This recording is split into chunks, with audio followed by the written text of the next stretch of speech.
Hey there everyone, how's it going? I'm Tharun, and in this video we're going to continue on with our CSS series. So in particular we're going to deal with few tips you need to follow before writing CSS code and the ways in which you could add a CSS file to a website. So what are you waiting for? Let's get right into it.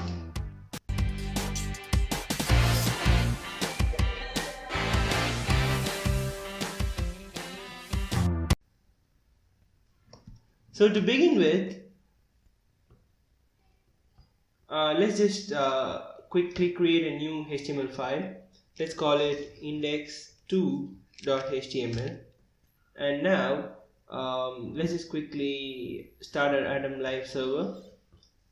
Cool. So we have this index2.html. We have the CSS folder here and this style1.css file here. So before doing anything, I want to mention these important tips you need to follow for your code to work properly. Okay, these are these common errors which I faced when I was in your stage. So I just want to share these things with you. So there are three different types of CSS files you could add, if you know that, right? I mean those external file, internal file, and inline file. Inline is nothing but you adding the style just within that element. Like for example, I just start typing style equals to and writing that is inline. And internal is nothing but I use a style tag here. I use a style tag here and writing the styles within the style tag, right? That is internal. So inline is nothing but writing into this style attribute, right? That is inline.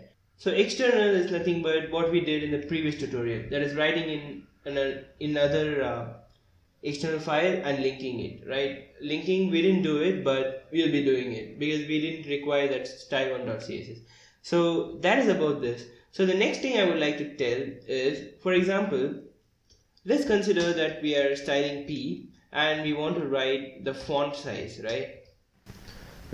So if you give 20 space pixels, then the style is not gonna get applied, right? For example, let me just save this. Let me go into index1.html. See, the style is not gonna get applied. What is the reason? That's because we have given a space between 20 and px. Most of the times we do these silly mistakes and we are like going on to Stack Overflow and we check. But just before going to Stack Overflow, just try to figure out the mistake by yourself. Most of the time it's going to be just silly mistakes. So just remove the space, and once we hit save, look, it changed the size.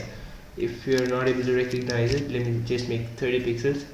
Cool, but with space it's not going to work. Okay, this is one of the silly mistakes which even I've done. Okay, so that is with that. The next thing is you could use multiple style sheets. That is, you could use style1.css, style2.css, so many things in one HTML file.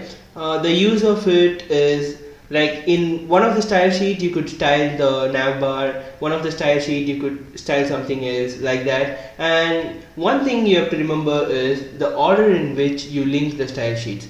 For example, while linking the style sheet, link rel equals to style sheet, href equals to, you give one style sheet, that is css slash style1.css, and in the next line we give another style sheet. Let's just close this up. Okay, so if this is style2.css, then if you have guessed it right, then the style from the style2.css is given first priority and style1.css is given the second priority. Okay, you have to remember that. And another thing is the priorities of the different style sheets. The inline styling, that is, this one is given the first priority, and the external and internal style sheets are given the next priority, and then the browser itself would have few default styling that will be given the last priority. Okay, so that is all I have to share with you. These are some basic things you need to know. So from the next tutorial, it's going to be pretty exciting as we're going to jump right into it. So see you there.